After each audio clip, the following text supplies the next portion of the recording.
श्री स्वामी समर्थ. मागील भागामध्ये आपण मेष राशी विषयी संपूर्ण माहिती जाणून घेतलेली आहे. आता त्यानंतर आपल्याला जाणून घ्यायचे आहे वृषभ रास. ही रास आहे या 12 राशींपैकी ही दुसरी रास आहे. तर या राशींच्या लोकांचा स्वभाव, तुम्हाला कोणत्या देवाची उपासना केली गेली पाहिजे याची संपूर्ण माहिती आपण या भागामध्ये जाणून घेणार आहोत. तर फलज्योतिष शास्त्रात ही दुसरी रास आहे, म्हणजे वृषभ ही दुसरी रास आहे.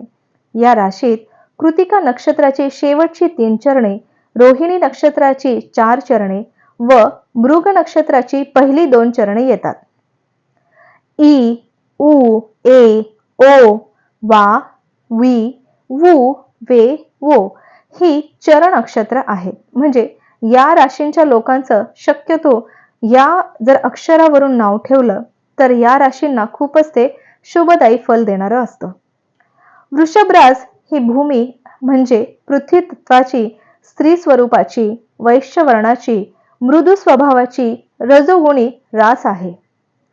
कृतिका नक्षत्राचे 2, 3, 4 चरण, रोहिणी नक्षत्राचे 1, 2, 3, 4 व मृग नक्षत्राचे पहिले 2 चरण.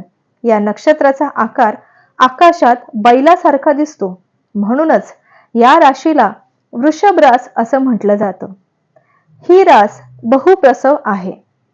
या राशीचा स्वामी शुक्र हा मांत्रिक कारक, रजोगुणी, गहुवर्णाचा, ब्राह्मण जातीचा, मृदू स्वभावाचा असा आहे.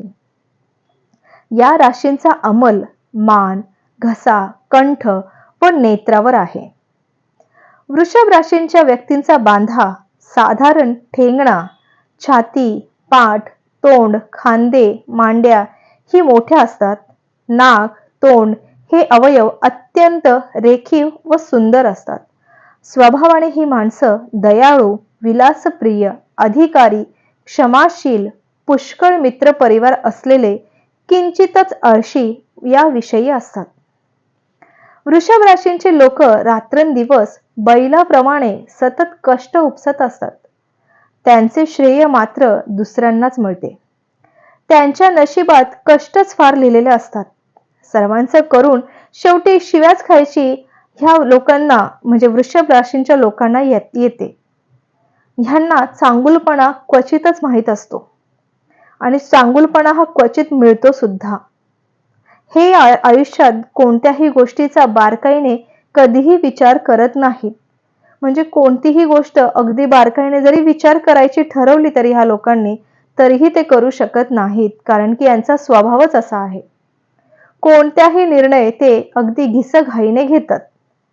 म्हणजे प्रत्येक गोष्टीत त्यांना खूप घाई लागलेली असते की एकदा हा मी निर्णय घेतो आणि मोकळा होतो, अशी ह्या राशीची लोक असतात. त्यामुळे पुष्कळ वेळा तो निर्णय चुकीचा ठरतो, चुकीचा असतो आणि त्यामुळे काही वेळा या वृषभ राशींच्या व्यक्तींना अंतोनात नुकसान होते. म्हणजे त्यांचं भरपूर वेळा ह्या त्यांच्या खूप घाईच्या कामामुळे, घाईच्या निर्णयांमुळे त्यांच्या पदरी निराशा मिळते. वृषभ राशींच्या व्यक्तींचा शुभवार हा शुक्र आहे. कोणत्याही महत्वाच्या गोष्टीचा प्रारंभ तुम्हाला या दिवशी करायचा आहे. त्याचबरोबर काही हमखास कार्य सुद्धा तुम्हाला या दिवशी केलीत तर खूपच लाभदायी ठरणारे आहेत.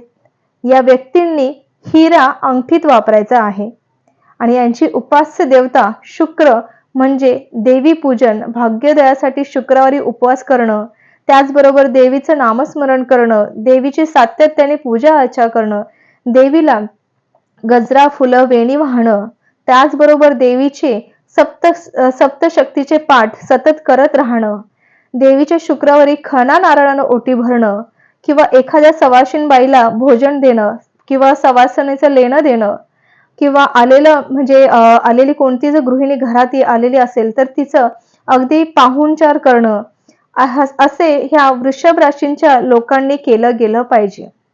त्यामुळे तुमच्या कामामध्ये ज्या कोणत्या अडीअडचणी येतात, प्रत्येक वेळेस विघ्न येतात, त्या येणार नाहीत.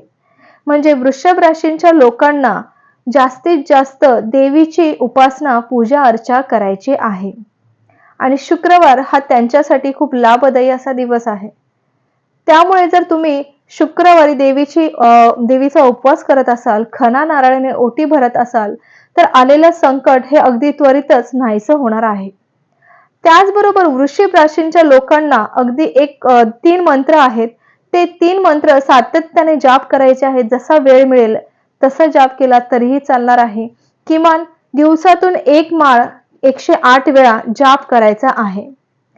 सकाळी सकाळी जेव्हा तुम्ही देवपूजा करता, तर ती देवपूजा झाल्यानंतर तुम्हाला या 3 मंत्रांपैकी एक मंत्र रोज सातत्याने 108 वेळा म्हणजे एक माळ जाप सातत्याने करायचा आहे. तर पहिला मंत्र असा आहे, नमो माये महामाये सर्वसिद्धम प्रजायिनी अन्न वस्त्र तथा द्रव्यम देही मे परमेश्वरी. दुसरा मंत्र असा आहे, सर्व मंगल मांगल्ये शिवे सर्वात साधिके शरण्ये त्र्यंबके गौरी नारायणी नमोस्तुते. आणि तिसरा मंत्र असा आहे, हिमक्रुद मृणालाभम दैत्यानं परम गुरु सर्वशास्त्र प्रवर्तकारम भागर्वम प्रणमाम्यहम.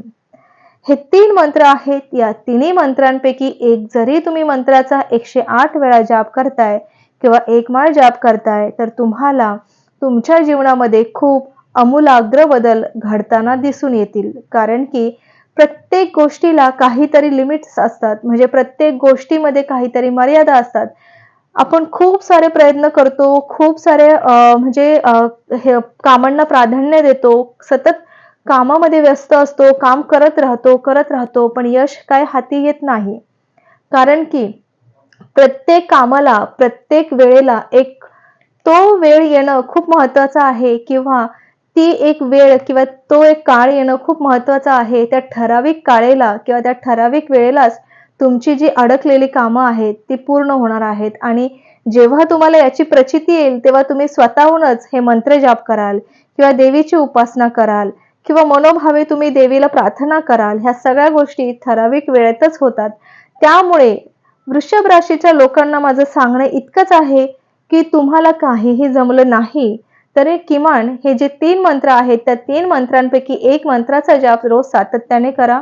तुमच्या जीवनामध्ये खूप चांगले बदल तुम्हाला होताना दिसतील. चला तर मग ह्याच वृषभ राशीची अजून बरीचशी माहिती आपण पुढील भागात जाणून घेणार आहोत. तोपर्यंत श्री गुरुदेव दत्त, श्री स्वामी समर्थ महाराज की जय.